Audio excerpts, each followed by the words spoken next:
everyone. In the unboxing video, I asked you to vote for how you wanted me to use this month's Planner Society kit, and most of you voted to see me use it in a weekly spread.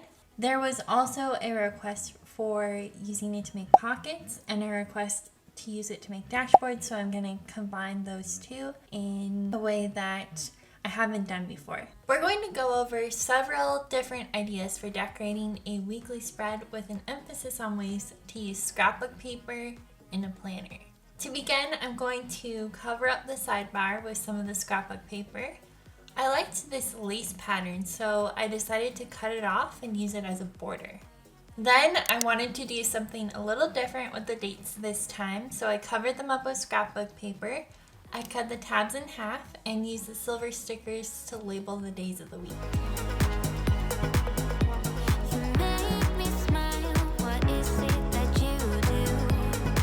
I added the dates using stickers from a sticker book I already had.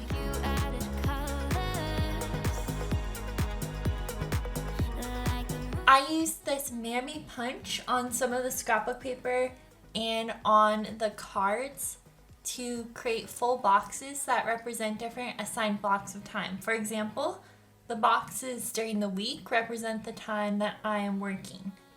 I didn't want to be stuck with the size of this box at the bottom, so I covered it up with some white paper.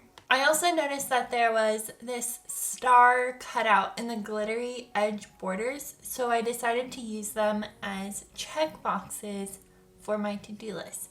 So I'll be drawing the check mark in the star shape once each task is complete. On the weekends, I have more tasks that need to get done, so I needed more check boxes. I decided to use the Mamby punch to punch out the scrapbook paper to fit within a full box, and then I cut off the ends to make it look like a banner shape. Let me tell you, not because my eyes are open, your words will keep bouncing away.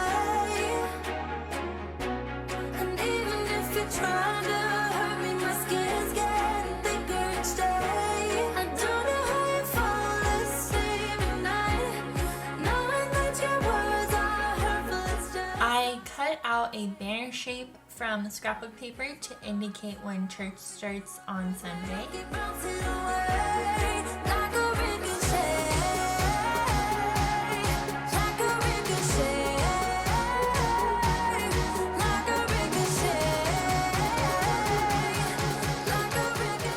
Now I'm going to get started on the pocket dashboard.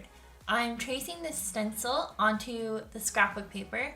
I'm going to provide the link to this sheet of templates that I made previously for you in the description down below. It also has the shapes for a circular divider and a border for your sidebar if you want to use that.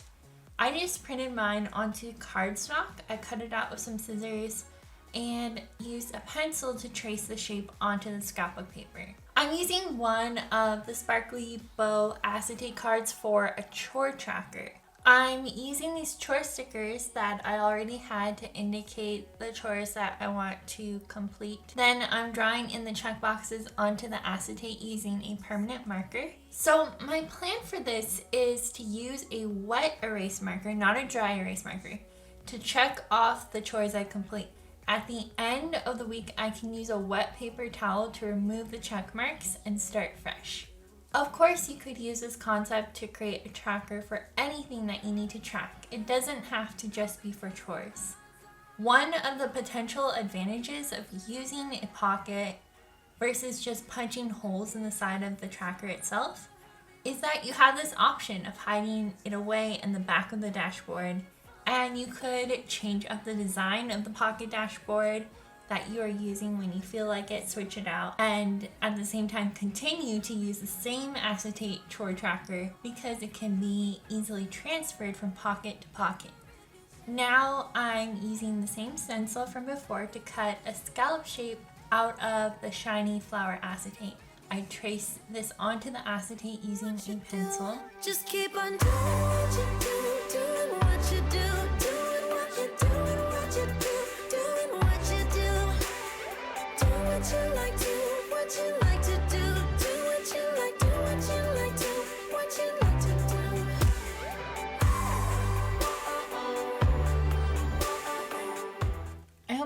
you gave you some new ideas for using up your planner supplies, and I'll see you next Saturday. Bye!